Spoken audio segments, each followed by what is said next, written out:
The body lay exactly where it had fallen 847 yards from Reese Harding's cabin door. Sheriff Dan Carter stood over it, breath-forming white clouds in the October morning air, and studied the single bullet wound.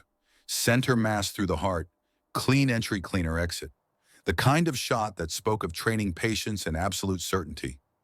Reese stood on her porch, arms crossed, watching Carter examine the scene through binoculars. She didn't need to be closer. She knew exactly what he would find. Carter's radio crackled. "Sheriff, we got another one? Quarter-mile west, same MO. Single shot, long range." The old lawman lowered his binoculars and looked up at the cabin, at the woman who stood there like a statue carved from Montana granite. 27 years old, barely 5'3", blonde hair pulled back in a tight ponytail. She looked like she should be teaching kindergarten, not dropping men at distances most people couldn't see. He started a long walk up to her cabin. "Self-defense," Reese said before he reached the steps. Her voice carried the flat certainty of someone stating a fact, not making an argument. "They had rifles. They were on my property. They were warned." Carter stopped at the bottom of the stairs.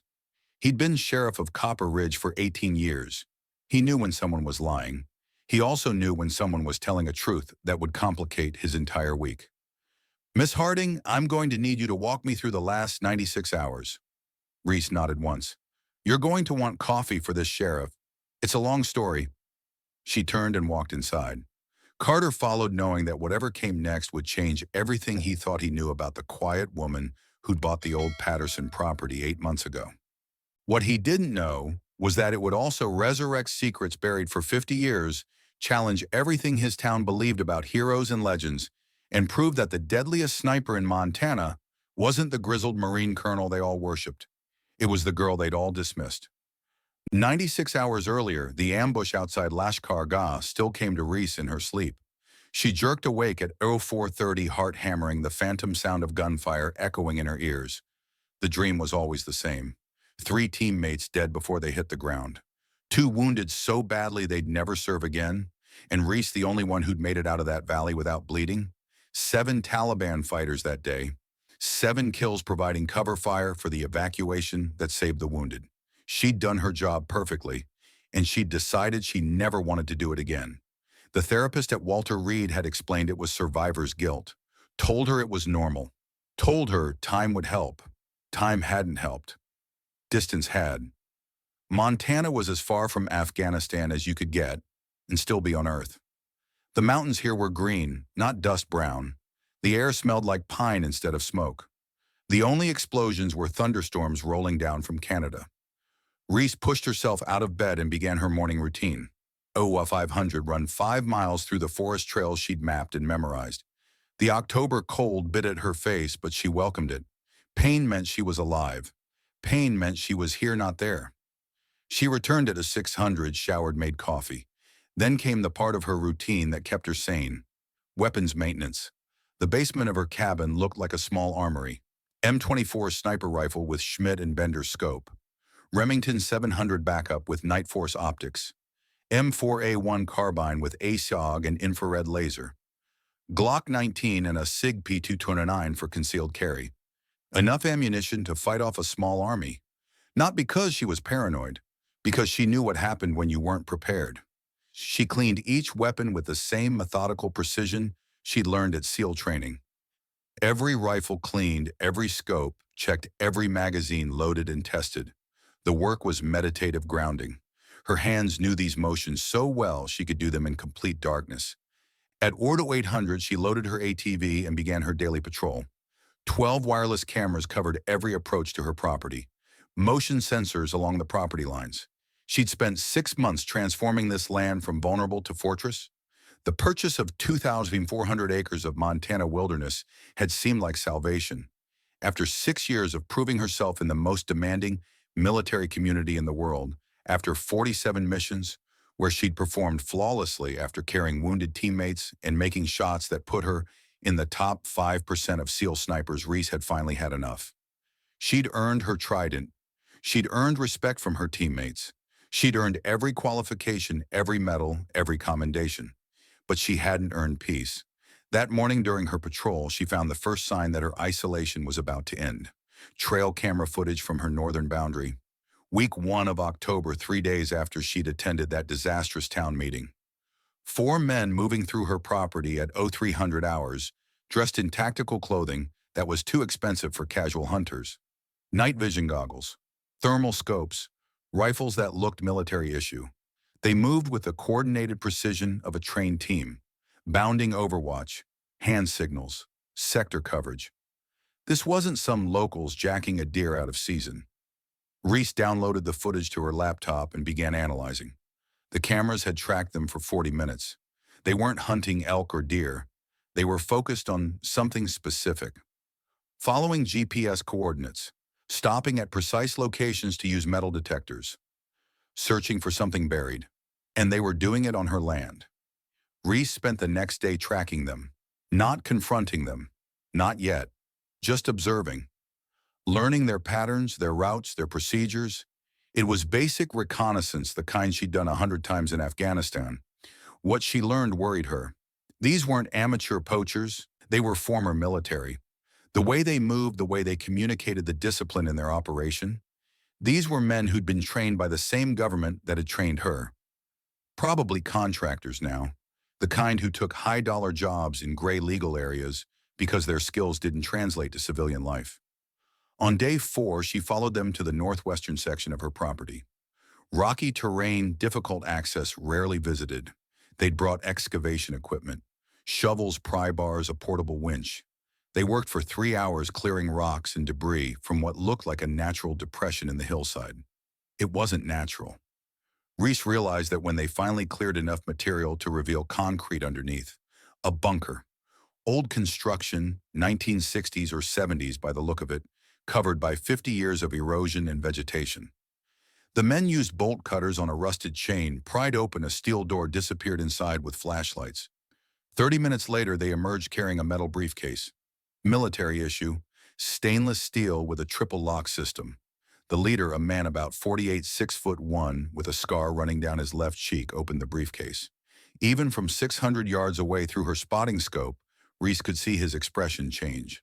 Satisfaction, greed, success. She couldn't see what was inside, but she saw enough. The briefcase was lined with lead, the kind of shielding you use for radioactive materials, the kind the military used for tactical nuclear weapons. Reese's blood went cold. She'd found the property through a veterans' land program. The listing had mentioned it was former government land decommissioned military testing site. The record said all hazardous materials had been properly disposed of after the base closed in 1973. The records lied. She watched the men secure the briefcase, mark the GPS coordinates, and begin discussing their next move. Their radio chatter she'd intercepted their frequency on day 2 was revealing. Package Alpha secured. 13 to go. 13. There were 14 of whatever they were looking for. 14 lead cases hidden in bunkers across her property. Reese waited until they left. Then she approached the bunker, careful to avoid disturbing obvious signs of entry. The door was still open. She used her flashlight to examine the interior. Concrete walls, old electrical fixtures, storage racks that had mostly collapsed, and in the corner 13 empty mounting brackets, lead-lined, designed to hold cases exactly like the one the men had taken. 1 down, 13 to go. All on her property. She climbed out and carefully sealed the bunker entrance, covering it with rocks and branches to match the surrounding terrain. Then she hiked the 6 miles back to her cabin, her mind racing through options. Call the sheriff. Tell him that she'd found evidence of Cold War era, nuclear weapons on her property, and armed men were stealing them. Dan Carter was a decent law enforcement officer, but he was designed for cattle theft and domestic disputes, not international nuclear trafficking. Call the FBI. Same problem. By the time federal agents responded, investigated, verified her claims, these men would have recovered all 14 cores and disappeared into whatever criminal network paid for such things. Call someone from her old SEAL team. That felt like admitting she couldn't handle her own problems. She needed support, needed backup, needed help, and she hated that feeling more than anything. But before she could decide on the right move, the decision was made for her. She woke at 500 the next morning as always, went for her run as always, returned at 600 as always. But something was wrong. The kind of wrong you feel before you see it. Her cabin door was locked. Her security system was armed. But someone had been inside. Professional entry. No broken locks. No damaged windows. They'd picked her locks or cloned her security codes. And they'd been careful. Almost careful enough. But Reese had spent 6 years living in environments where missing a detail meant death. She noticed things. The coffee mug on her counter moved 3 inches left. The throw blanket on her couch folded differently. Her laptop closed when she always left it open. Someone had searched her cabin while she was running, looking for information, checking what she knew, what she'd found, what she might do. They'd been in her bedroom, her office, her basement armory, though they hadn't taken any weapons, which meant this wasn't theft. It was intelligence gathering. Reese stood in her living room feeling violated in a way that combat had never made her feel. Her home, her sanctuary, her one place of safety, compromised. She checked her laptop. They'd been in her files, but she kept everything important on an external drive, hidden in a waterproof container buried near her lake. They'd found nothing useful, but they'd sent a message.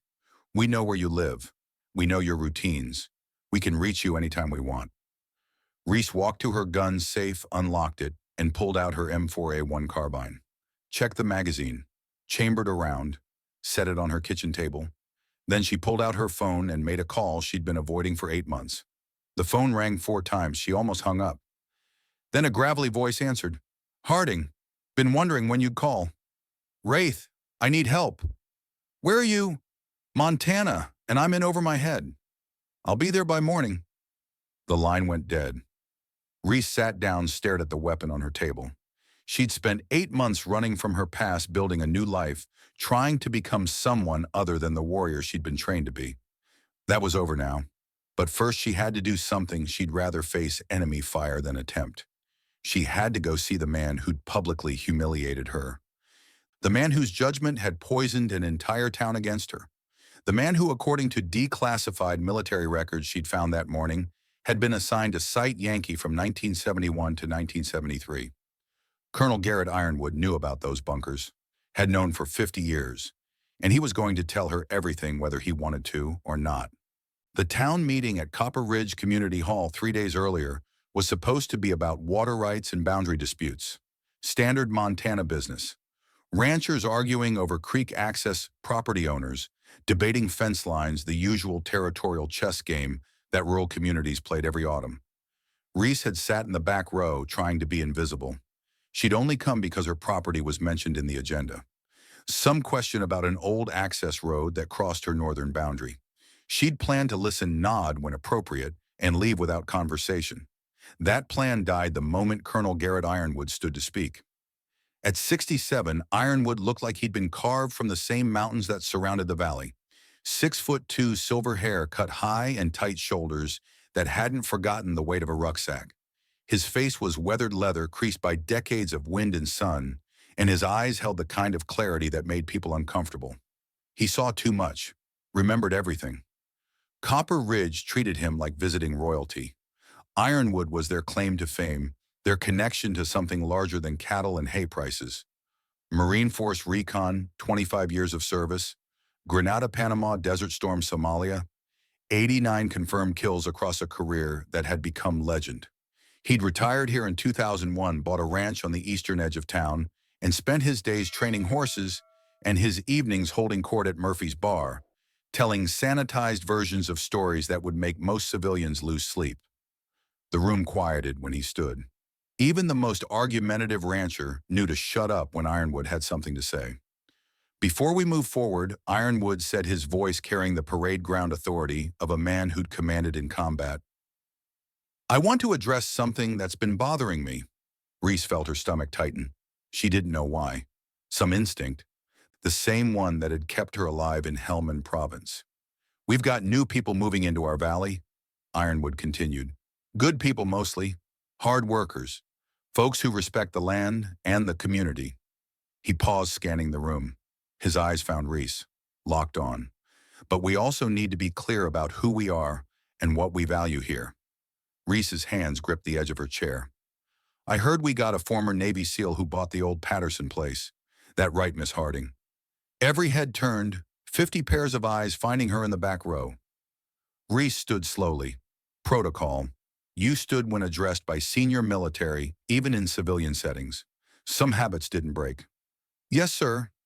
Appreciate your service, Ironwood said. The words were correct. The tone was not. How long were you in? 6 years, sir. 2016 to 2022. Afghanistan? Yes, sir. In Syria. Ironwood nodded slowly. I'm sure you did your best. Times have changed since I wore the uniform. Standards have changed. He let that hang in the air for a moment. SEAL training used to be the hardest thing in the world. Used to be that only the toughest, most capable warriors made it through. Men who could carry a wounded teammate 10 miles through enemy territory. Men who could operate for weeks without support, living on nothing but grit and determination. Reese felt her face flush. She knew where this was going. Now they're letting anyone through. Ironwood said, his voice taking on the reasonable tone of a man who knew he was saying something controversial, but believed it anyway. Lowering standards, political correctness, they're graduating people who can't carry a full combat load.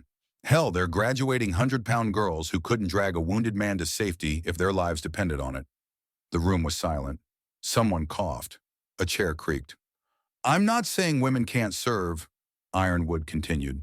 There are plenty of support roles where they excel. Medical communications intelligence. But combat direct action, that requires a kind of strength and endurance that frankly most women just don't have.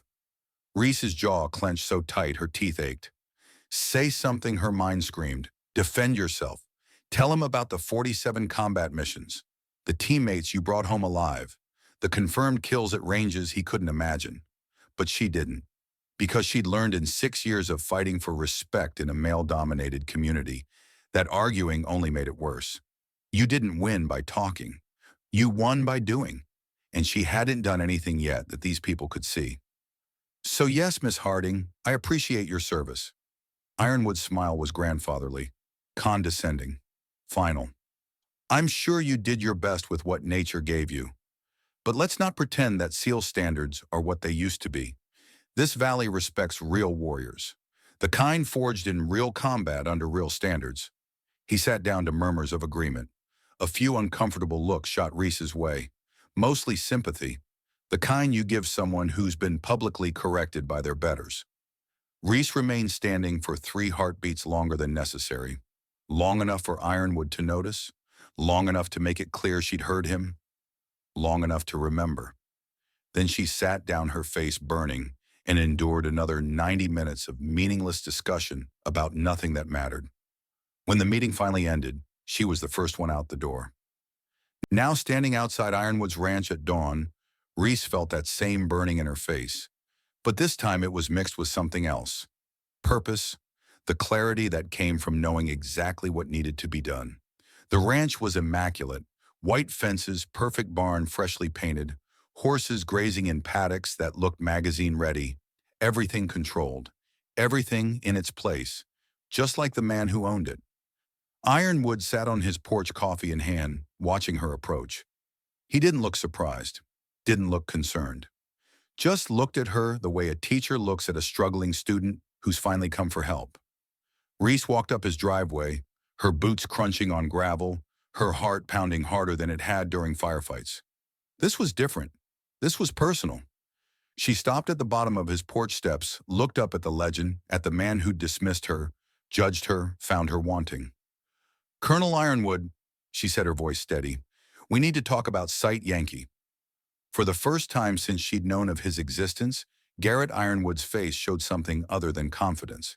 His eyes widened fractionally. His coffee cup paused halfway to his lips. The mask of certainty cracked. How do you know that name? His voice was quiet, careful. The voice of a man who'd just heard something he thought was buried forever. Because I found one of the bunkers, Reese said, holding his gaze, refusing to look away. And the men who are cleaning it out. She climbed 2 steps close enough now that Ironwood would have to acknowledge her as a threat or an equal. You were assigned there 1971 to 1973, which means you know exactly what those bunkers contain, and you've known for 50 years that the disposal records were falsified. Ironwood stood slowly, set his coffee down. His hand moved to his belt where Reese knew he kept a Colt 1911 in a leather holster. Not threatening, just aware. "You need to forget about this," he said. "Pack up your truck and drive away. This isn't your fight. They're on my land. That makes it my fight. You don't understand what you're dealing with. Then explain it to me." Reese climbed the final steps standing on the porch level with him, 5'3" facing 6'2". "Because those men have already taken one core. They're coming back for 13 more. And when they get them, they're going to sell them to whoever pays the most. Maybe terrorists, maybe foreign governments, maybe criminal organizations who'll make dirty bombs and kill thousands of people." She paused, let that sink in. "That's classified information," Ironwood said. "It was classified 50 years ago. Now it's just dangerous." Ironwood was quiet for a long moment. Then he said, "Get inside. We need to talk where we won't be overheard." Reese followed him into a house that looked like a military museum. Unit citations on the walls, photos of men in combat gear, a shadow box with medals, ribbons, and rank insignia. The life of a warrior preserved and displayed. Ironwood poured them both coffee. Black, no sugar, no cream. Then he sat at his kitchen table and told her a story that had been secret for half a century. "Site Yankee was a tactical nuclear weapons testing facility," he began, 1965 to 1973. "We were developing artillery-launched nuclear warheads, small yield devices, 5 to 10 kilotons. The idea was that conventional artillery could deploy tactical nukes on the battlefield without needing bombers or missiles." "That's insane," Reese said. "That was the Cold War." Ironwood's voice was tired, old. "We built 14 functioning prototypes. Each one had a plutonium core about the size of a softball. Enough radioactive material to contaminate a city block if improperly handled.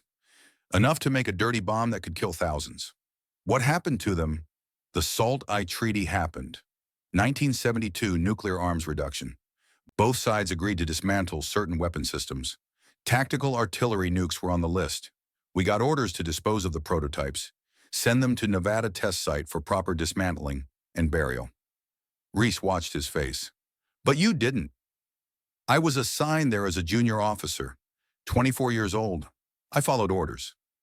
Ironwood stared into his coffee cup like it held answers to questions he'd been asking for 50 years. "My commanding officer was Colonel Lawrence Blackwell. Good Marine, combat veteran, smart, capable, respected by everyone." He looked up at her. "He told me the trucks were coming to transport the cores to Nevada. Told me to coordinate security for the loading. But they never went to Nevada. I didn't know that. Not for sure. Not until 20 years later when some documents got declassified." Ironwood set down his coffee cup with enough force to make it ring. "The trucks left Site Yankee, but they only went 20 miles, to various locations around the facility. Blackwell had them buried in unmarked bunkers, sealed with concrete covered with rock and soil. Made them disappear. Why? Insurance, leverage, access to nuclear materials that officially didn't exist." Ironwood leaned forward. "I didn't learn the truth until 1993. By then Blackwell was a senator, decorated war hero, untouchable, and I was a colonel with a career to protect." He paused. "I told myself the cores were buried safely, that they'd stay buried, that no one would ever find them. You were wrong. I was a coward." The word came out like a confession. "I should have reported it, should have demanded an investigation, but I didn't want to believe that a man I respected had lied to me, and I didn't want to destroy my own career trying to prove it." Reese absorbed this, the weight of 50 years of guilt sitting in a kitchen in Montana finally being spoken aloud. "The men stealing them," she said. "Who are they?" "I don't know. But if they know about Site Yankee, if they have locations, if they have the equipment and expertise to handle nuclear materials." Ironwood trailed off. "This is bigger than Poachers. This is an organized operation. Probably former military. Definitely well-funded. And they're not going to stop just because you found them." "Then we stop them." Ironwood laughed, sharp and bitter. "We miss Harding. You're a SEAL who couldn't handle 6 years of service. I'm an old man who hasn't seen combat in 23 years. Against professionals with nuclear weapons at stake, we'd be dead in an hour." Reese walked to his window, looked out at the mountains that held secrets she was now responsible for protecting. I did 47 combat missions, she said quietly. I have 38 confirmed kills. I carried wounded teammates 5 miles through enemy territory. I made shots at distances you can't imagine under conditions that would have broken anyone. I earned my trident the same way you earned your rank, through blood, sweat, and refusing to quit when everything in me wanted to. She turned to face him. You dismissed me because I'm small, because I'm a woman, because you don't believe the modern military could possibly produce warriors as capable as your generation. Reese's voice was level, controlled. But I'm not here to prove anything to you. I'm here because those cores are on my property, and I'm the only person in this valley with the training and experience to stop those men. With your help or without it. Ironwood studied her, really looked at her for the first time, not seeing a girl playing soldier, seeing a combat veteran who'd walked through the same fire he had, just in different mountains. You have a plan, he asked. I have a teammate coming, former Marine EOD specialist, solid operator. We'll need at least 2 more, preferably with medical experience. I know 2 men, retired, good operators. If I call, they'll come. Then call them. Reese pulled out her phone, opened a map application. While they're traveling, you're going to tell me everything you remember about Site Yankee. Every bunker location, every access route, every detail that might help us recover those cores before those men do. And then what? We're not law enforcement. We can't arrest them. We don't need to arrest them. We need to secure the cores and then call the FBI with a complete package. Locations, evidence, everything wrapped up with a bow. Reese met his eyes. Unless you'd rather let them go. Let those 14 cores end up on the black market. Let whatever happens next be someone else's problem. Ironwood was quiet for a long moment. Then he walked to a locked cabinet and pulled out a folded map. Yellowed with age, marked with notations in faded ink. Site Yankee Master Layout, he said. I kept it against regulations, against orders. Kept it because I knew that someday, somehow, this would come back. He spread it on the table. 14 bunkers numbered Alpha through November, all within a 5-mile radius of Reese's cabin. What changed your mind, she asked. About helping me. Ironwood was quiet. Then my son, Lieutenant Garrett Ironwood, Jr. He was a scout sniper instructor at Quantico. He called me 6 months ago, told me about a female SEAL who just completed the advanced course. Said she was the best natural shooter he'd seen in 15 years. Said she had the temperament, the discipline, the instinct. Said she reminded him of me at her age. Reese felt something cold settle in her chest. He told me her name was Reese Harding. Said she was headed to Montana after she retired. Asked if I'd look her up, maybe offer some guidance. Ironwood looked at her. I said I would. Then you showed up at that town meeting and I let my pride and my prejudice cloud my judgment. I saw a young woman and assumed she couldn't possibly be the warrior my son described. So you humiliated me publicly? Yes, and I've regretted it every day since. Ironwood's voice carried real shame. When you came here today, I knew. My son trained you, taught you everything I taught him, which means you're not just good, you're generationally good. Reese absorbed this. The connection, the legacy, the fact that she'd been trained by the son of the man who'd become her enemy. Your son saved my life, she said quietly. In Syria, I was pinned down 3 hostiles closing in. Lieutenant Ironwood provided counter-sniper fire from 800 yards, dropped all 3 in 15 seconds. After the mission, he pulled me aside and said, "You've got the talent. Now develop the discipline. Be better than good. Be disciplined." Ironwood's eyes glistened just for a moment.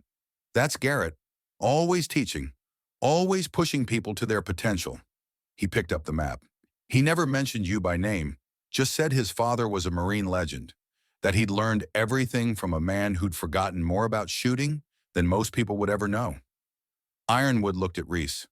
And I spent the last 8 months treating his best student like she was playing dress-up? He held out the map. I can't undo that, but I can help you finish this. Not because you need me, because I need to fix what I broke 50 years ago. Reese took the map, studied it. 14 bunkers, 14 plutonium cores, and somewhere between 2 and 7 days before the thieves recovered them all. Then let's get to work, she said. They spent the next 6 hours going over every detail. Ironwood's memory was sharp. He remembered each bunker location, each access route, each security measure that had been in place. He sketched additional details, corrected GPS coordinates, provided information that wasn't on any official record. By the time the sun set, they had a complete picture of Site Yankee's layout. Reese's phone buzzed at 1900 hours. Text message from her incoming teammate. Landing Missoula 0600. See you tomorrow. Wraith. Backup was coming. Intelligence was gathered. The mission was taking shape. She stood to leave. Ironwood walked her to the door. Harding, he said as she reached her truck. Reese turned. One more thing. I was wrong about you, about women in combat, about modern warriors. You're right that I judged you without cause. But more than that, I failed to see that courage and capability don't care about gender or size or what generation you belong to. They care about heart, and you've got more heart than most men I served with. Reese nodded, accepting it, not forgiving yet, but acknowledging. Tomorrow, she said, your place, Aero 800, bring your team. We'll plan this properly. What if those men come back tonight? Then I'll handle it. Reese climbed into her truck. I've been handling things on my own for 8 months. One more night won't kill me. She drove back to her cabin, mind racing through tactical scenarios. One teammate arriving tomorrow, 2 more coming from Ironwood's connections, 4 operators total against an unknown number of hostiles with professional equipment and nuclear materials at stake. Bad odds, worse stakes, exactly the kind of mission she'd sworn she was done with. But as she pulled up to her cabin and saw the mountains silhouetted against the stars, she realized something. She hadn't been running from combat. She'd been running from failure, from the ambush that killed her teammates, from the guilt that followed. This was different. This was her land, her responsibility, her chance to stop something terrible before it happened. She carried her rifle inside, locked the door, checked her security system, and settled in for the night. Tomorrow would bring allies' plans and preparation. Tonight brought something else entirely. The 4 heat signatures moved like ghosts through Reese's northern perimeter. Professional spacing. Textbook bounding overwatch. 2 advancing, while 2 provided cover. These weren't amateurs stumbling through the dark. Reese watched them through her night vision scope from the 2nd floor window she'd reinforced specifically for this purpose. Ballistic glass, reinforced frame, clear sight lines covering 270 degrees of approach. She'd built this cabin for survival, and tonight that preparation would pay dividends. The lead man stopped at 200 yards. Hand signal. The team halted. Another signal. 2 split left, 2 right. Classic pincer movement. They'd done their homework, studied her cabin's layout, planned their approach to minimize exposure. Reese pulled out her phone. Emergency text to Sheriff Carter. 4 armed hostiles on property, self-defense situation developing. Then she set it aside. Carter was 20 minutes away, even if he floored it. This would be over in 5. She could have dropped all 4 before they reached 150 yards. Easy shots, controlled environment. She had the high ground, the superior position, and they had no idea she was tracking their every move. But Reese wasn't trying to kill anyone tonight. She was sending a message. The team reached 100 yards. Split formation now, 2 approaching the cabin front, 2 circling to the rear. They expected her to be asleep, expected surprise, expected an easy target. Reese switched on her external floodlights. 4,000 lumens of LED brilliance turned night into day. The men froze, night vision goggles, suddenly useless eyes struggling to adjust. 3 seconds of confusion, more than enough. Reese's voice boomed through the external speakers she'd installed. You have 10 seconds to leave my property. After that, I start shooting. The lead man recovered first, ripped off his night vision, raised his rifle toward the cabin. Reese put a round through the tree 6 inches from his head. The suppressed M4 made a sound like a heavy cough. The tree exploded in a shower of bark and splinters. 9 seconds. 2 of them ran, just turned and sprinted back toward the tree line. Smart men, survivors. The other 2 held position. Professionals. The kind who'd been in enough firefights to know that running from a sniper was how you died tired. Drop your weapons, Reese commanded. Hands on your heads. You leave alive or you leave in bags. Choose now. The lead man spoke. Harding, we're just doing a job. No need for this to get ugly. Reese recognized the voice, the man from the bunker, the leader with the scar. You broke into my home, Reese said, searched my property, threatened my security. That's already ugly. We can make a deal. Walk away. Forget what you saw. There's money in this for you. I'm going to count to 3. Then I'm calling the sheriff and the FBI and every federal agency that deals with stolen nuclear materials. 1. Be reasonable. 2. The lead man made his decision, hand signal to his partner. Both men dropped their rifles, raised their hands, and started backing away slowly. Keep moving, Reese said. All the way to the tree line, all the way off my land. And tell whoever hired you that Reese Harding isn't interested in deals. They disappeared into the darkness. Reese tracked them with her scope until they were beyond her property line. Then she secured her cabin, checked every entry point, and settled in to wait for dawn. The message was sent. She wasn't prey. She wasn't a target. She was a threat. And anyone who forgot that would learn the hard way. The sun hadn't yet cleared the eastern peaks when Reese heard the truck rumbling up her driveway. She'd been awake for 2 hours, already running her morning route through the forest, returning to find everything exactly as she'd left it. No new intrusions. No fresh tracks. The warning she'd sent the night before had bought her some time. Not much, but enough. The truck that rolled to a stop outside her cabin was a beat-up Ford F-250 that had seen better decades. Primer patches competed with faded blue paint. The rear bumper was held on with zip ties and what looked like sheer determination. The man who climbed out looked like he'd been assembled from spare parts and bad decisions. Declan Thorne stood 6 feet tall, 200 pounds of muscle and scar tissue, with a beard that could hide small weapons and eyes that never stopped scanning. His hands moved with the careful precision of someone who'd spent 12 years diffusing explosives, always aware that the next wrong move could be his last. Wraith, Reese said, crossing the distance between them in 4 strides. He pulled her into a hug that lifted her off the ground. Harding, you look too healthy for someone who called in a favor at 200. I'm in trouble, the kind that needs your particular expertise. Wraith set her down, studied her face. Nuclear trouble or regular trouble? The bad kind. Hell. He laughed, sharp and disbelieving. It's actually nuclear, isn't it?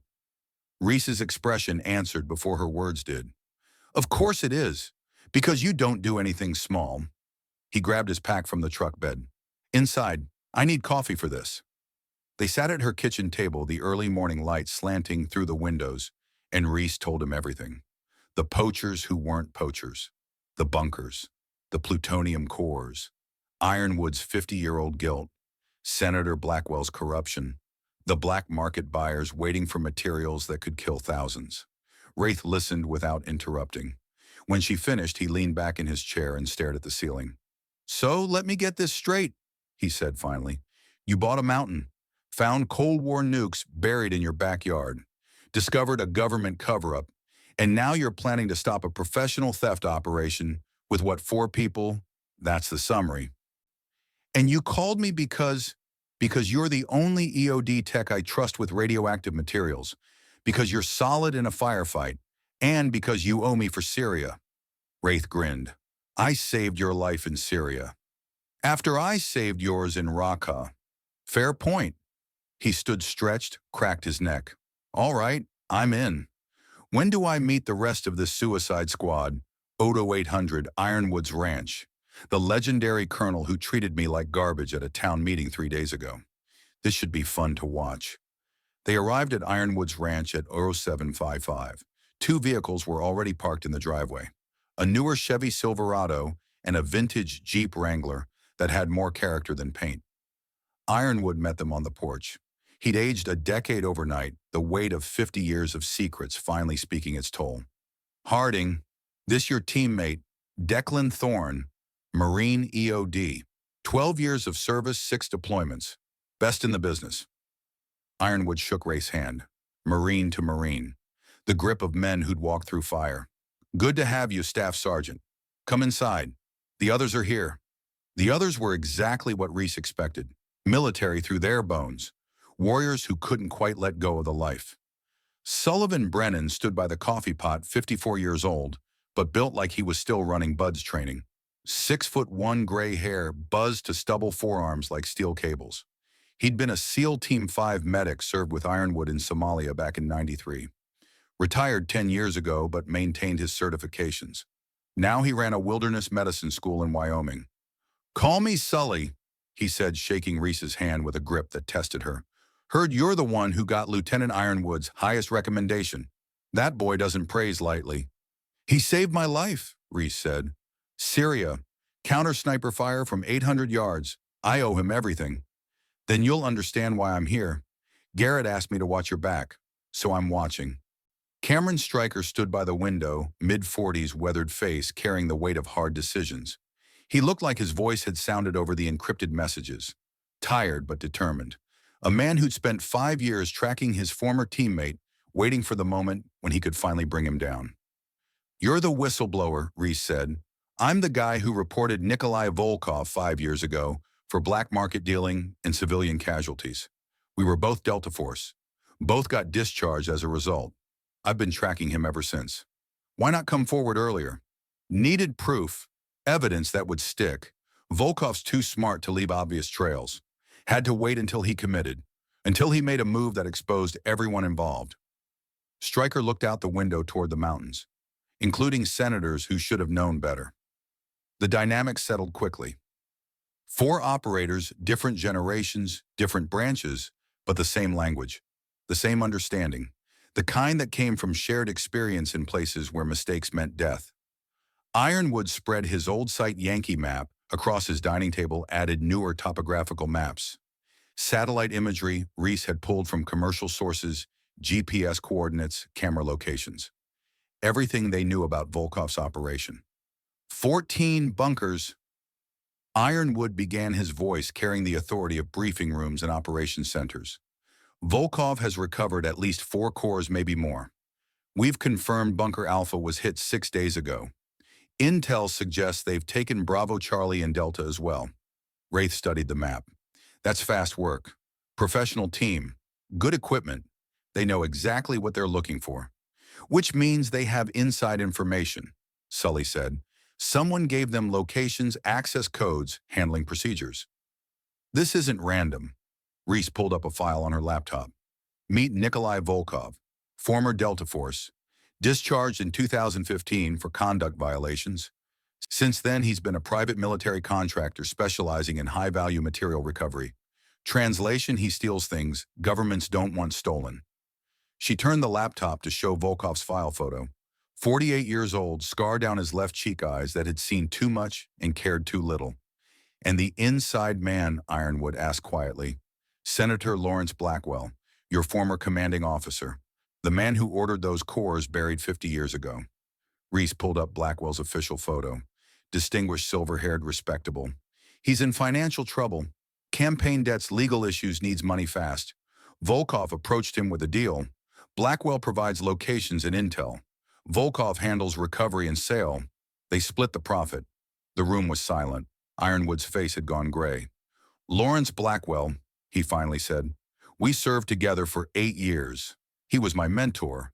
Taught me everything about leadership, about honor, about doing what's right even when it's hard. And then he betrayed all of it," Reese said gently. 50 years ago. Now he's doing it again." Ironwood nodded slowly. "Then we stop him. Both of them. Whatever it takes." They spent 4 hours planning, breaking down bunker locations, analyzing terrain, discussing approach routes and defensive positions. Wraith calculated timelines for core recovery, factoring in radiation protocols and handling procedures. Sully inventoried medical supplies, planned casualty evacuation routes, established treatment priorities. Reese and Ironwood worked on sniper positions, overlapping fields of fire, primary and alternate locations, wind patterns at different elevations. The technical details that separated good shooting from legendary shooting. "You've got the skills," Ironwood said, marking a position on the map. "But do you have the experience? Have you made a shot past 1,000 yards in combat conditions?" 247 yards, Reese said. "Helmand Province, 2020. High wind, moving target, elevated position. HVT extraction mission. 1 shot." Ironwood looked up. 1247. That's the same distance as my record shot. Panama, 1989. It's taught at scout sniper schools now. The textbook example of extreme range precision fire. Something shifted in his expression. Recognition. Maybe respect. Who was your spotter? Lieutenant Garrett Ironwood. Your son. Ironwood set down his pencil. He never told me he'd coached a shot matching my record. He said records didn't matter. Only results. Only bringing everyone home. Ironwood was quiet for a long moment. Then he nodded. Right. Your primary sniper, I'll spot. Let's prove that modern warriors can still make the old guard proud. By 1300, they had a workable plan.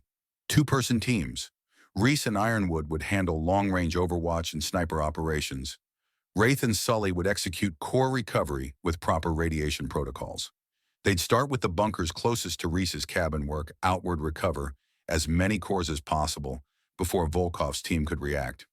What about resistance? Wraith asked. Volkov won't just let us waltz in and take his payday. We go in hard and fast, Reese said. Dawn operations, hit 3 bunkers in 6 hours, recover cores, secure them, move to the next location before Volkov realizes what's happening. And when he does realize, then we're ready for a fight. They broke for lunch, MREs from Sully's truck, the kind of meal that transported them all back to deployment days. Questionable food, good company, mission focus. Wraith pulled Reese aside during the break. You trust Ironwood after everything. I trust his guilt. I trust his need to fix this. And I trust that he trained the man who trained me. That's a lineage of knowledge I can believe in. Fair enough, and me. Reese smiled. You're the glue, the one who keeps everyone calm when things go sideways. Plus, you can disarm a nuke with a paperclip and attitude. That's valuable. Damn right it is. Wraith glanced back at the house. This is going to get messy, isn't it? Probably. Good. I was getting bored with contracting work anyway. They reconvened at 1400 for equipment check. Weapons, ammunition, communication gear, medical supplies, radiation detection equipment, lead line transport cases for recovered cores. Everything laid out, inspected, tested. Ironwood provided additional M4A1 carbines from his personal arsenal. I've been collecting since I retired. Figured someday I might need them again. Didn't think it would be for this. Wraith examined the rifles with approval. These are maintained better than most active-duty weapons. You've been staying sharp. Old habits, Ironwood said. And maybe hoping I'd get one more mission. One more chance to do something that mattered. You're getting it, Reese said. We all are. At 1600, Reese received an encrypted message on her secure phone. Unknown sender, the same signature she'd seen before. Volkov planning major recovery operation tomorrow night. Bunkers Echo Foxtrot Golf Hotel. 4 cores in 1 push. He's bringing reinforcements. Count 12 operators plus 4 security personnel from Blackwell. You're outnumbered 4-1. Suggest defensive strategy. Pick your ground. Make them come to you. Stryker. Reese read it aloud. The team absorbed the intelligence. 12 hostiles confirmed, Ironwood reported. Moving in tactical formation. Armed with what looks like M4 variants and SR-25 designated marksman rifles. Any heavy weapons? Sully asked. Negative. Just small arms. They're keeping it light. Probably worried about damaging the core with explosives. Good, Reese said. That's what we want. Wraith did the math.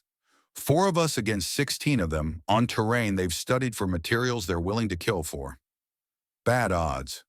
So we don't fight on their terms, Reese said. We choose the battlefield. We force them to come to us. Where? Sully asked. Reese studied the map, found the location Stryker had mentioned. Bunker Hotel, the most remote facility, highest elevation surrounded by exposed terrain with limited cover. Here, she said, tapping the map. Bunker Hotel, 9,600 feet elevation, open ridgeline approach. We fortify the position, set up proper defensive fields of fire, and make them fight uphill through a killing zone. That's a last stand, Wraith said quietly. No, it's a shooting gallery with me behind the trigger. Ironwood examined the location. It's risky. If they bring heavy weapons, mortars, anything with real firepower, we're exposed. They won't. Too much risk of damaging the cores. Radiation dispersal, environmental contamination. They need precision, not firepower, which means rifles and tactics. And in a rifle fight, we have the advantage. Why? Sully asked. Reese smiled, cold and certain. Because I'm the best shot any of them will ever face. And they won't even see me until it's too late. The room was quiet. Then Wraith laughed. Hell, I'm convinced. Let's build a fortress and dare them to take it. They spent the rest of the day preparing. Wraith and Sully drove to Reese's property to scout Bunker Hotel and plan defensive positions. Reese and Ironwood stayed at the ranch refining the tactical plan, running through contingencies, preparing for every scenario they could imagine. At 1900, Ironwood's phone rang. He listened, spoke briefly, hung up with a grim expression. That was Sheriff Carter. His department got a call about suspicious vehicles near your property. 3 trucks, 8 men armed. He's sending deputies to investigate. Tell him to stand down, Reese said immediately. This is beyond local law enforcement. We don't want civilians in the crossfire. Ironwood made the call explained carefully. Carter wasn't happy, but he understood. Some battles weren't meant for small-town sheriffs. At 2100, Wraith and Sully returned. They brought detailed photographs, GPS waypoints, terrain analysis. Hotel is perfect, Wraith reported. Single approach route, steep climb, limited cover. If we set up right, we can control the entire approach for 800 yards. Radiation levels, Reese asked. Manageable. The bunker sealed properly. Core should be intact and contained. With proper equipment and protocols, we can extract safely. Then that's our play, Reese said. Tomorrow night, we fortify hotel, recover the core, and wait for Volkov to make his move. And the other 3 bunkers he's targeting, Sully asked. We don't have the manpower to defend 4 locations, Reese said. So we let him have Echo, Foxtrot, and Golf. 3 cores. But we hold hotel. And once we have that core secured and federal authorities engage, Volkov's entire operation collapses. Ironwood nodded slowly. It's sound strategy. Give up the battles to win the war. Unless Stryker's intel is wrong, Wraith pointed out. Unless Volkov changes his plans. Unless there are variables we haven't accounted for. There are always variables, Reese said.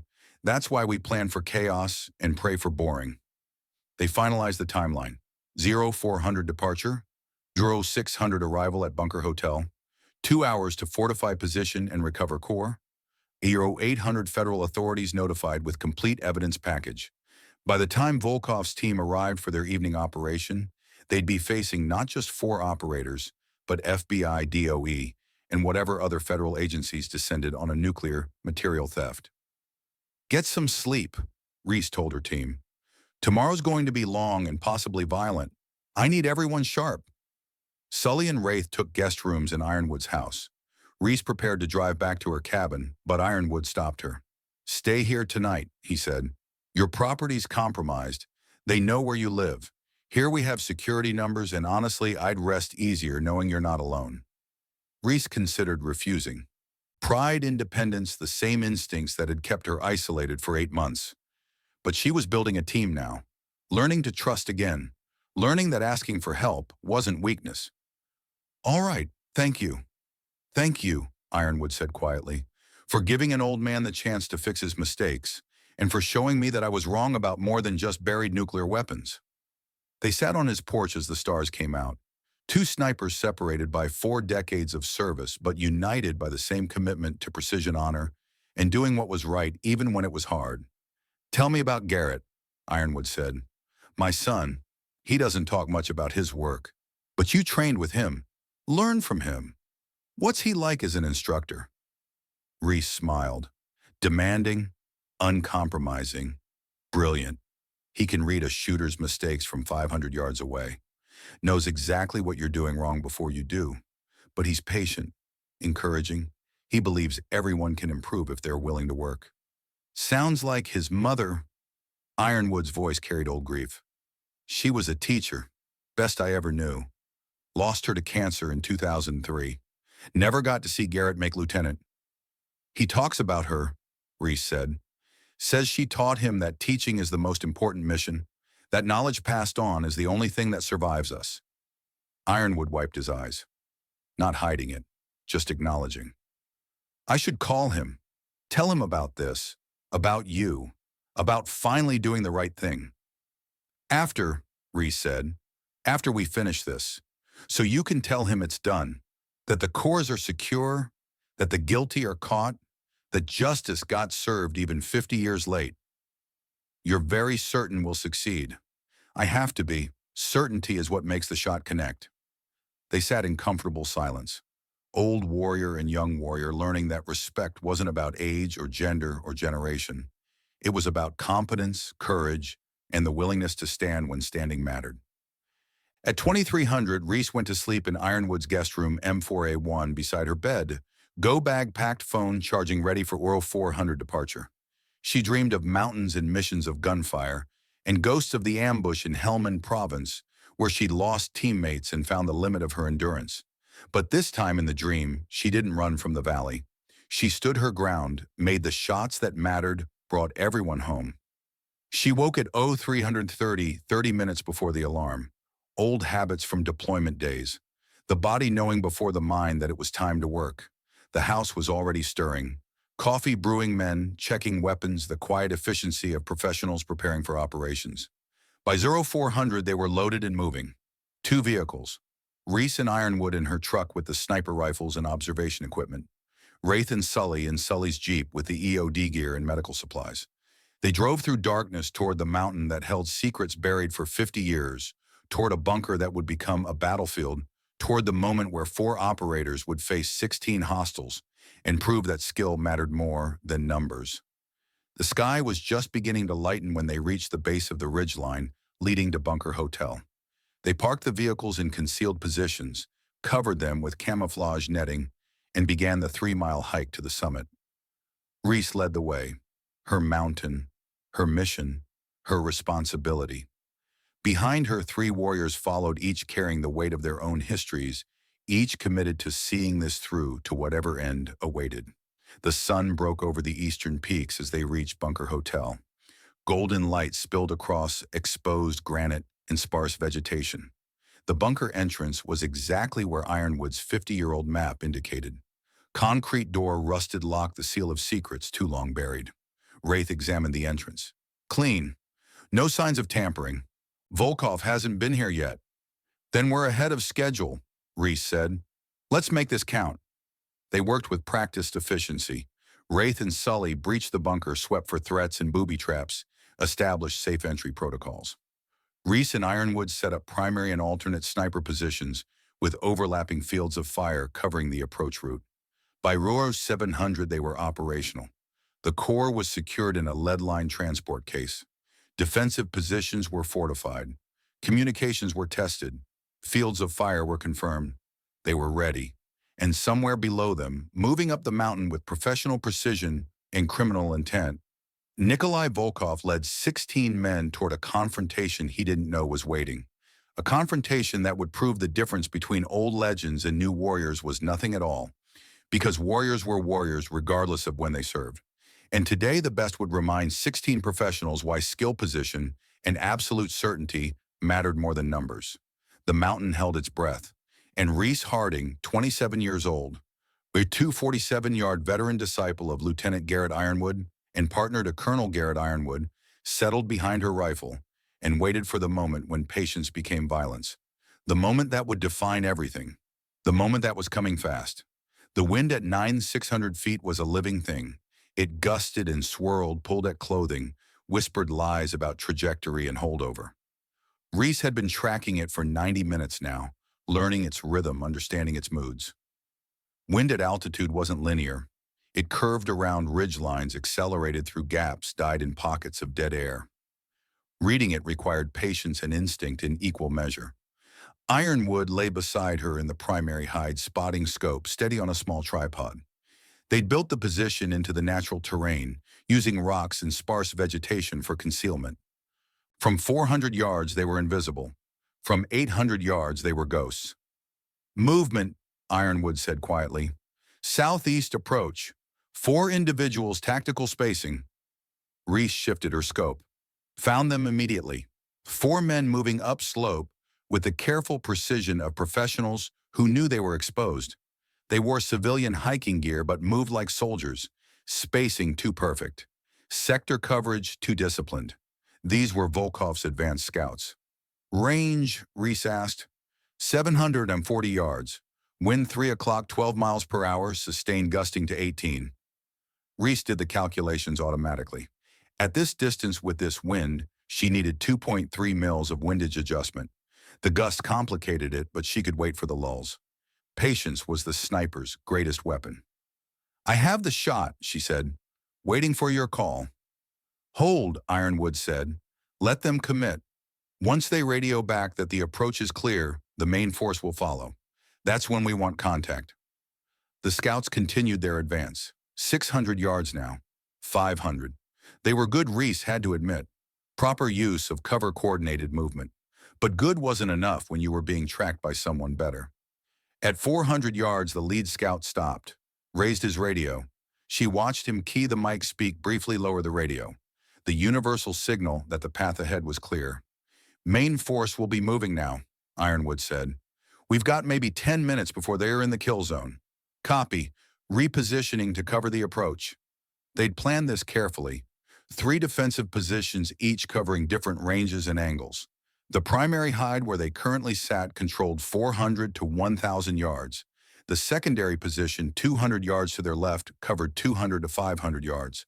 The tertiary position, another 150 yards beyond, that covered the final approach to the bunker entrance, where Wraith and Sully waited.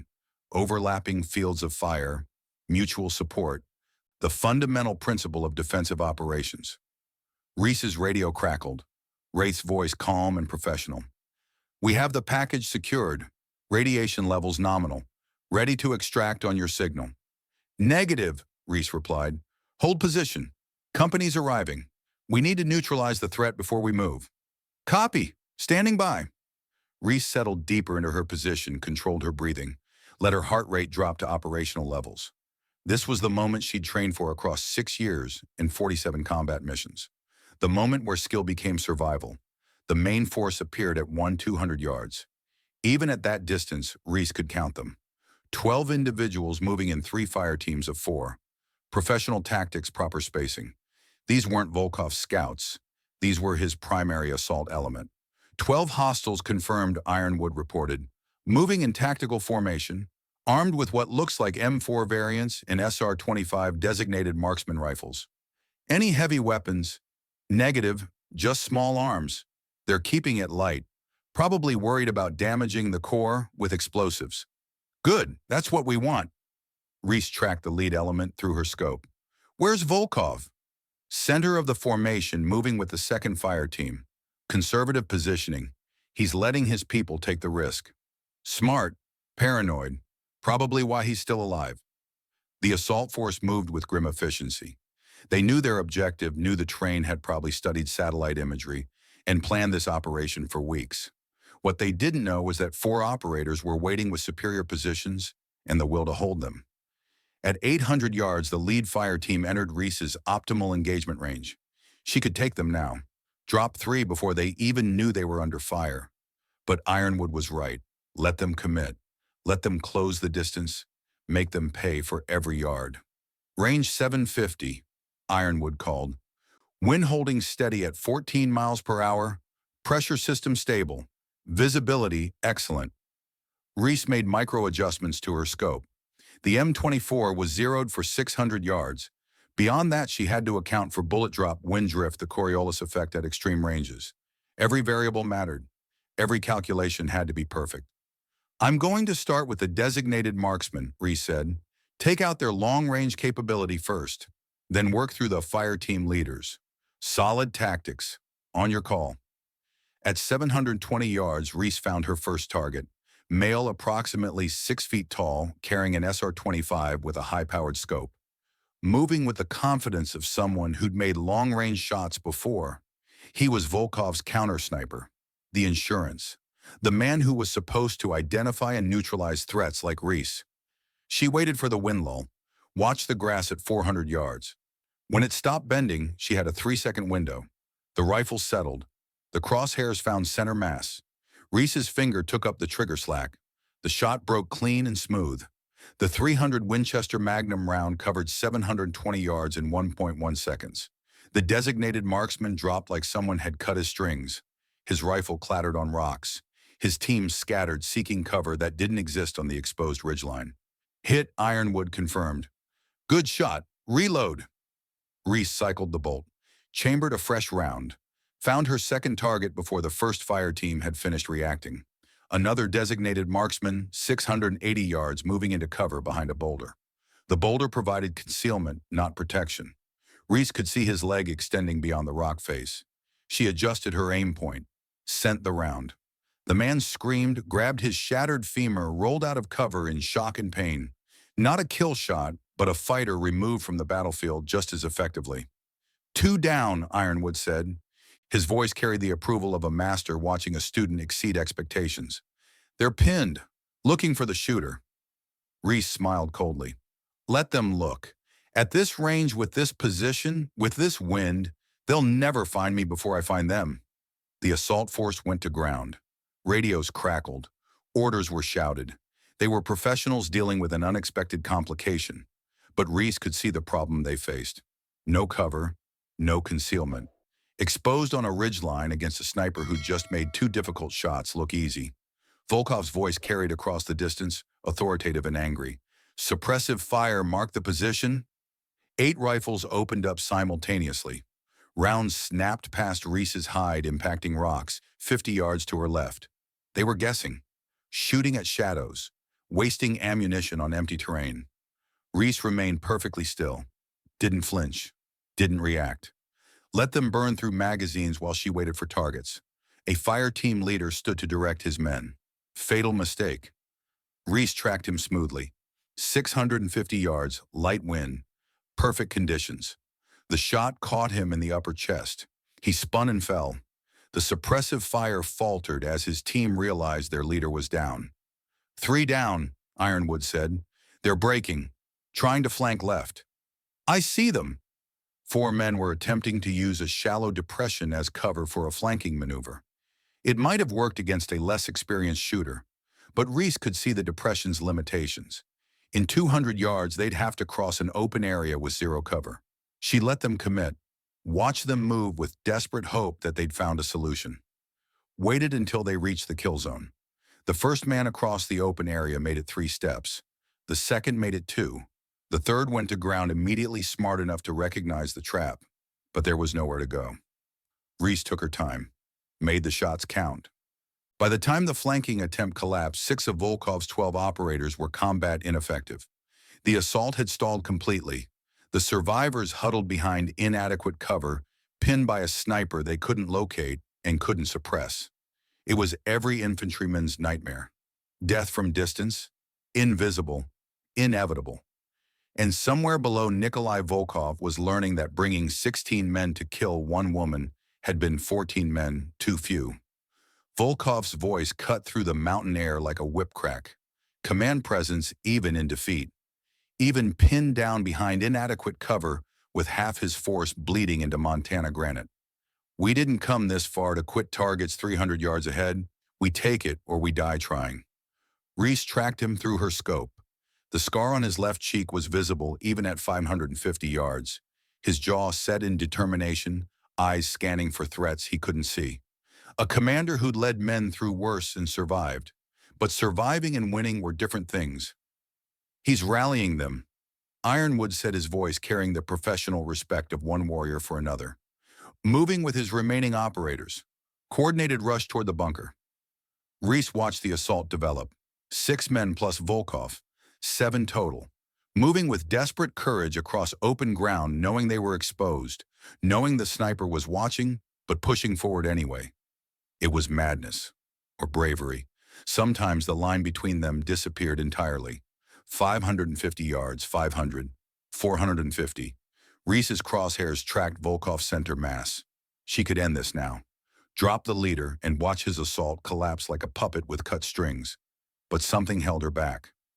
Some instinct honed through 47 missions, through countless decisions where hesitation meant death, but haste meant failure. This needed to play out differently. At 400 yards, Wraith and Sully's M4A1s cracked in rapid succession. controlled pairs, professional fire discipline. Two more of Volkov's operators went down, legs swept out from under them by rounds that shattered bone and tore muscle. The assault broke. The survivors scattered like water hitting hot oil, seeking any cover they could find. Volkov dove behind a boulder trapped 400 yards from his objective, pinned by crossfire from two positions he hadn't known existed. "He's done," Ironwood said. "The assault's finished. Time to end this." But before Reese could respond, another voice joined the battle. Amplified through a megaphone, authoritative and arrogant, carrying the weight of decades, wielding power without consequence. "Volkov, stand down. This operation is over." Senator Lawrence Blackwell emerged from the southern approach like a ghost materializing from memory. 71 years old but moving with military bearing, that 50 years of soft living hadn't entirely eroded. He wore a tactical vest over his expensive suit, carried a pistol in his right hand, and looked absolutely furious. "Senator," Volkov called back, his voice carrying the careful neutrality of a subordinate addressing a volatile superior. "We can still do this. We need nothing." Blackwell's voice cracked like thunder across the ridgeline. "You failed. 6 men down. The Corps is compromised. Federal authorities are probably already en route. Then we extract now. Take what we can." "And I'm not extracting." Blackwell raised his pistol, not toward the bunker, not toward Reese's position, toward Volkov. Reese's breath caught. Through her scope, she watched a 50-year conspiracy collapse in real time, compressed into the space between heartbeats. "You were supposed to be professional," Blackwell shouted. "Surgical, clean. Instead, you've drawn attention, created casualties, failed to secure even half the Corps. Senator, you need to calm." The pistol barked once, twice, 3 times. Volkov jerked with each impact. The bulletproof vest he wore absorbed 2 rounds, but the third caught him in the throat just above the collar line. He fell backward, hands clutching at the wound, blood pulsing between his fingers in arterial rhythm. He was dead before he hit the ground. The surviving operators stared in shock. Their employer, their mission commander, the man who'd recruited them from elite units and promised them enough money to retire, had just murdered their team leader. Whatever loyalty they'd felt evaporated instantly. They dropped their weapons, raised their hands, the universal gesture of men who just realized they were on the wrong side of a situation spiraling beyond control. Blackwell turned toward the bunker. He reached into his tactical vest, pulled out a small black device, a detonator with a red button and LED display showing armed in green letters. Through her scope, Reese felt ice water flood her veins. She recognized commercial blasting equipment when she saw it. The kind used in mining operations and demolition, in any application where you needed to move large amounts of earth or concrete with precision and certainty. "I had insurance." Blackwell's voice carried across the ridgeline with the calm certainty of a man who'd already accepted his fate and decided to drag everyone else down with him. Shape charges placed throughout the bunker complex. Dead man's switch. If I don't enter the disarm code every 60 seconds, or if someone kills me, this entire mountain becomes a radioactive wasteland. The LED display on the detonator blinked. 047, 046, 0045. The surviving operators began backing away rapidly. Nobody wanted to be near ground zero when plutonium got dispersed by high explosives. They'd signed up for money, not martyrdom. Reese's crosshairs tracked Blackwell. She could take the shot, drop him before he triggered the charges. But a dead man's switch meant the moment his heart stopped, the timer would hit 0, and the mountain would bloom with radiation that would poison this valley for generations. "Harrison, don't do this." Ironwood's voice boomed across the mountain. He'd stood from their hide, making himself visible, abandoning the concealment they'd so carefully constructed, making himself a target to save everyone else.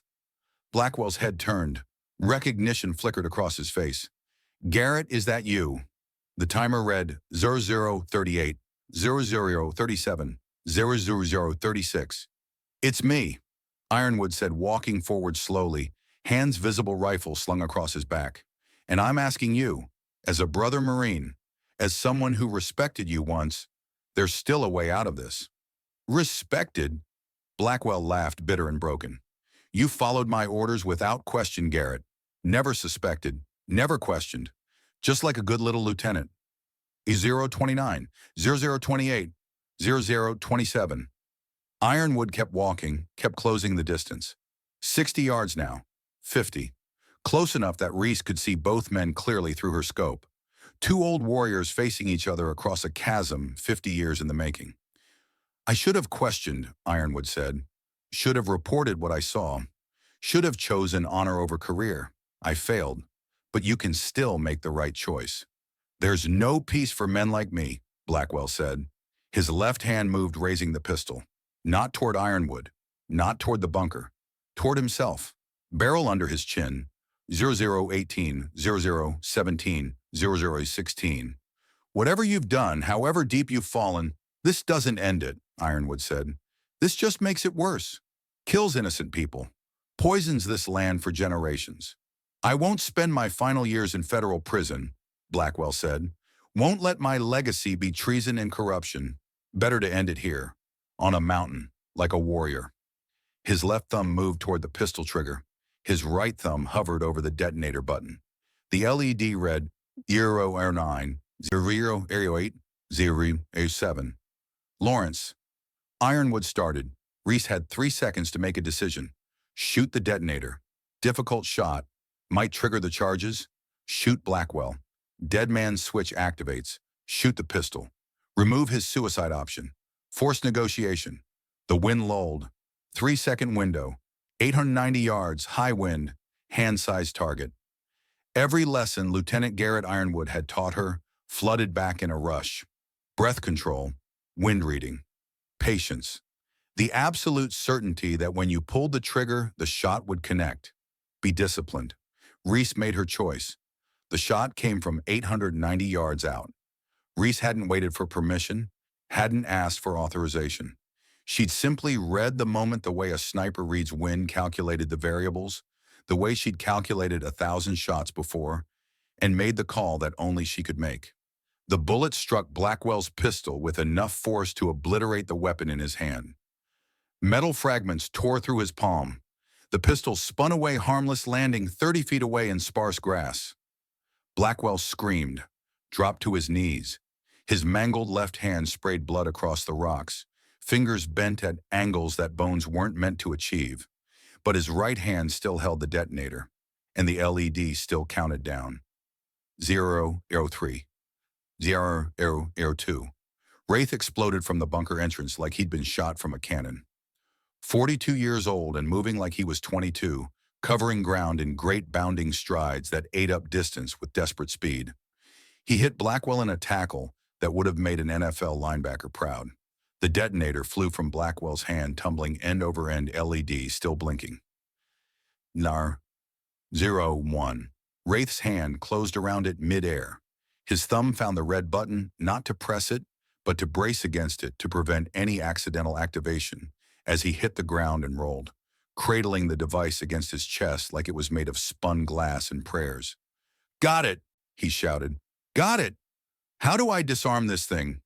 Blackwell lay on his back, zip-tied by Sully in approximately 2.3 seconds combat gauze being applied to his mangled hand with the efficient brutality of a combat medic who'd done this 1,000 times and had zero sympathy for people who pointed guns at themselves while holding doomsday devices.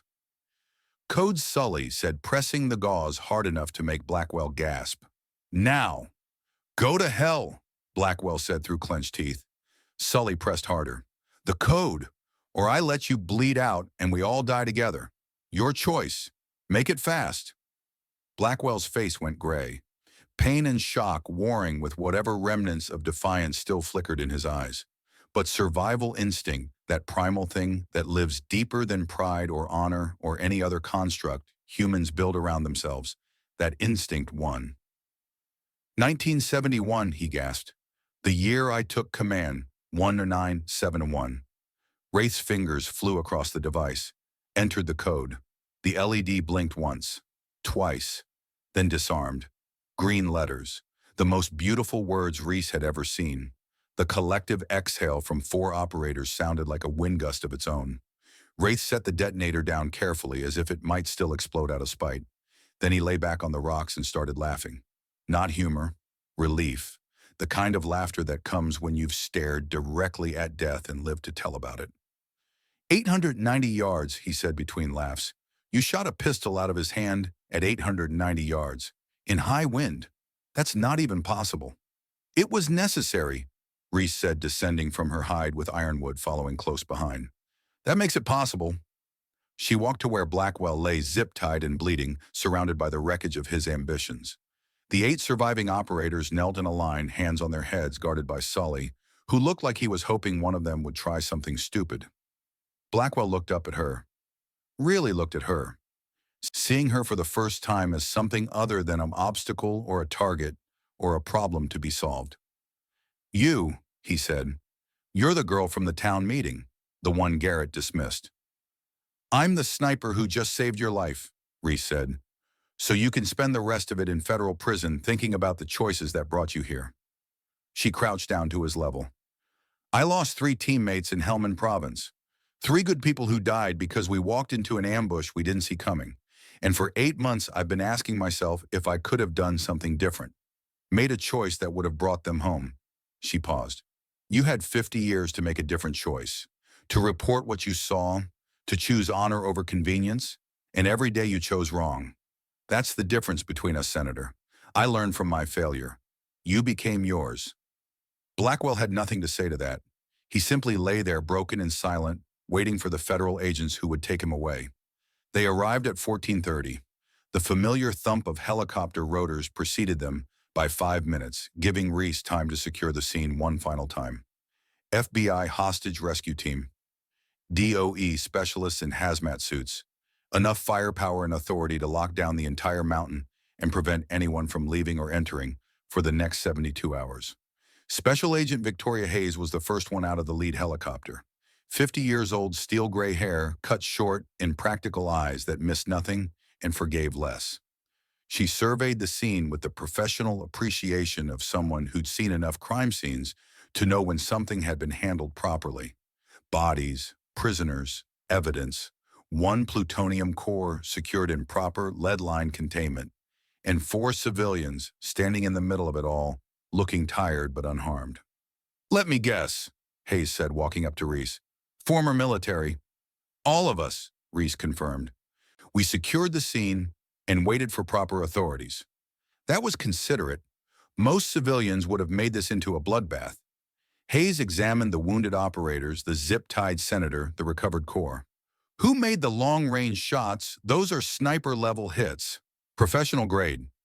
Reese raised her hand slightly. That would be me, ma'am. Hayes studied her, reassessing. The way people always did when they realized that the small blonde woman in front of them had just done something they'd assumed was impossible. You're the property owner, Reese Harding, former SEAL. Yes, ma'am. And you discovered this operation how poachers on my land led to bunkers, which led to Cold War nuclear materials, which led to here. Hayes nodded slowly. We're going to need comprehensive statements from all of you. This is going to be a federal case that draws attention from Congress, DOD, probably the president. You understand that one, we understand. Good, because right now you're heroes who stopped a nuclear material theft.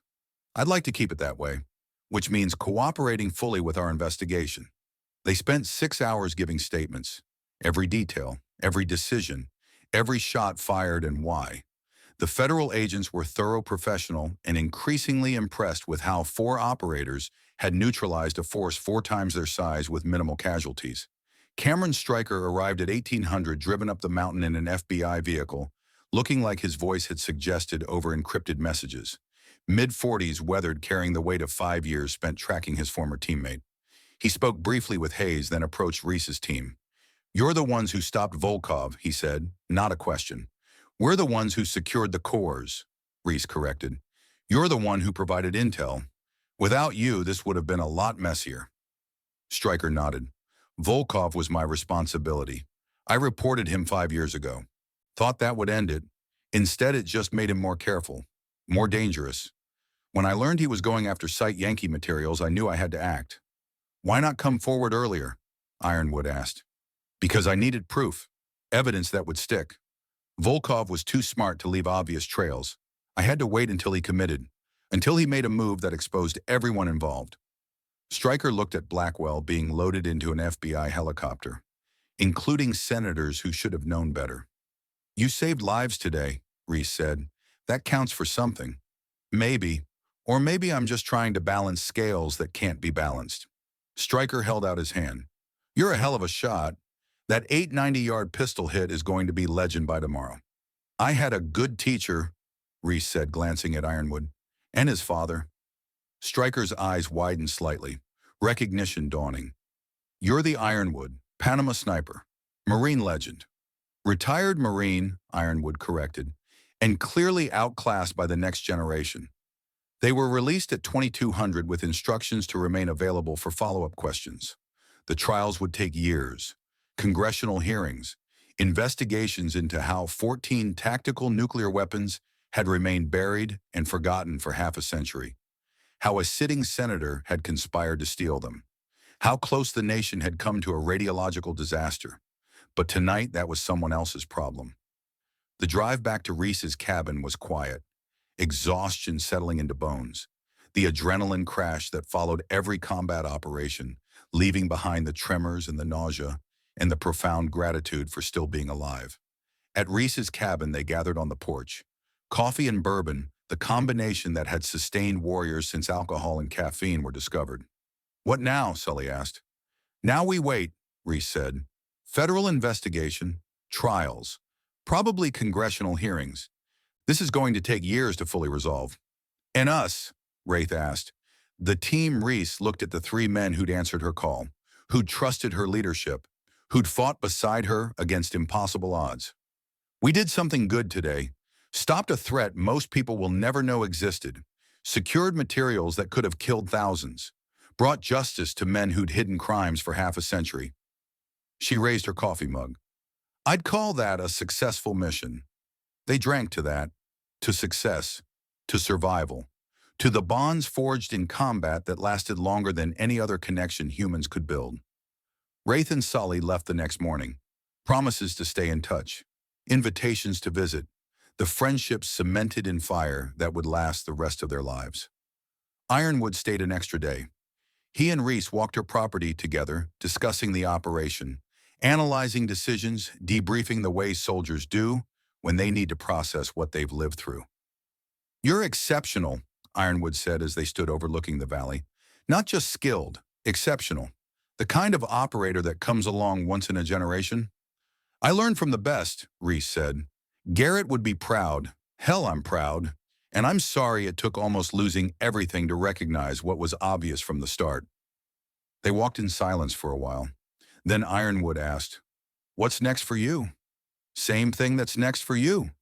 Living with what we did, hoping it mattered. Ironwood smiled. And maybe being available if you need backup again. I'll remember that. Ironwood left that afternoon, but his truck was barely out of sight when Reese's phone rang. Unknown number. Miss Harding, this is Director Margaret Callahan with the Department of Energy.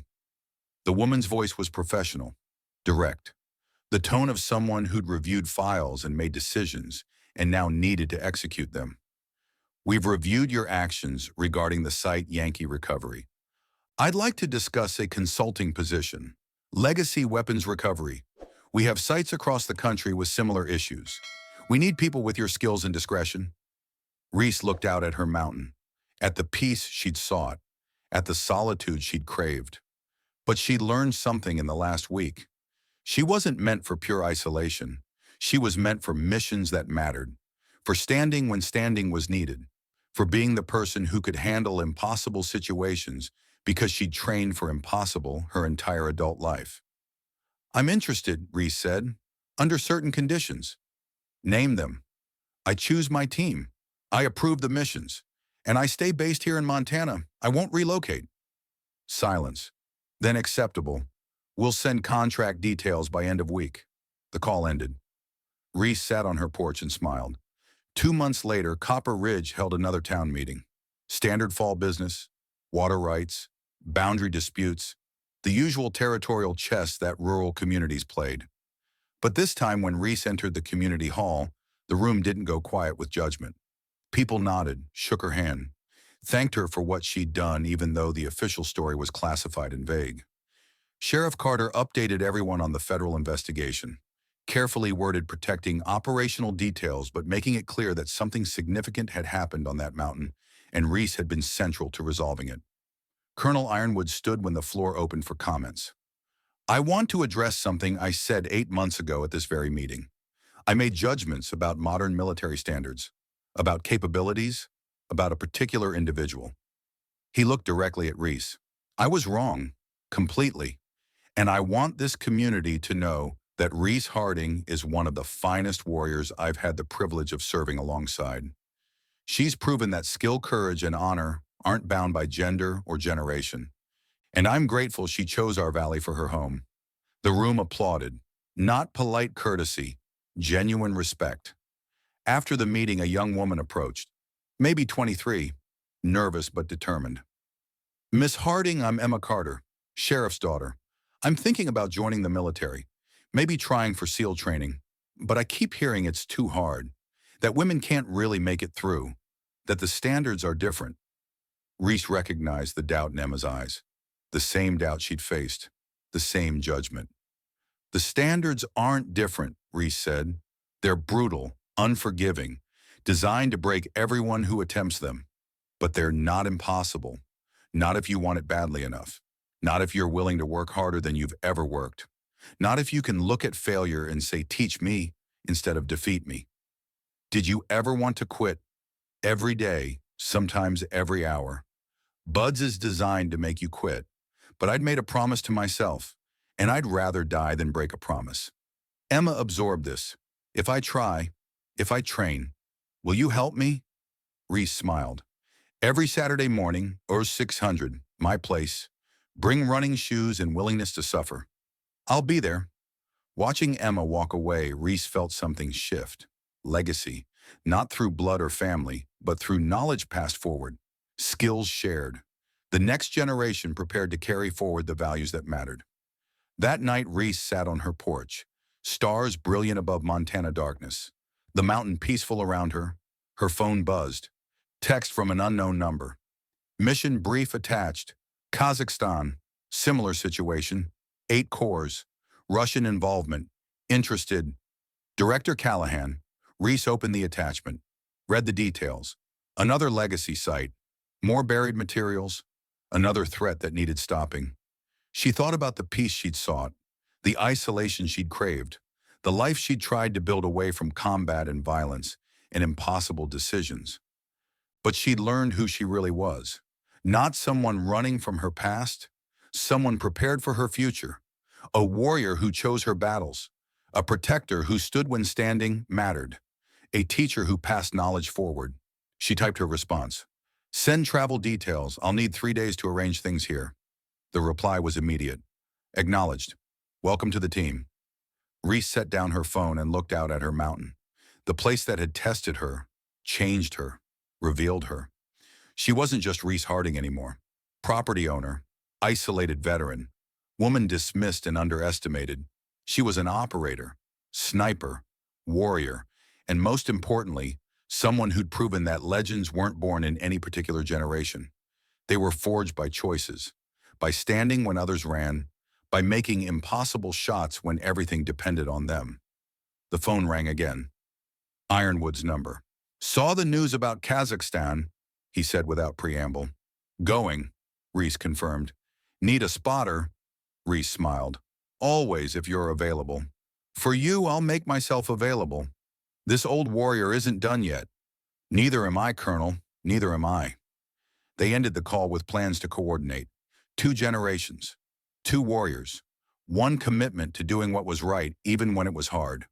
The stars wheeled overhead, the mountains settled into night, and Reese felt for the first time since Helmand Province that she'd found her place in the world, not in isolation, not in peace, but in purpose, in missions that mattered, in making shots that counted. She was home, and home was wherever warriors gathered to stand against darkness.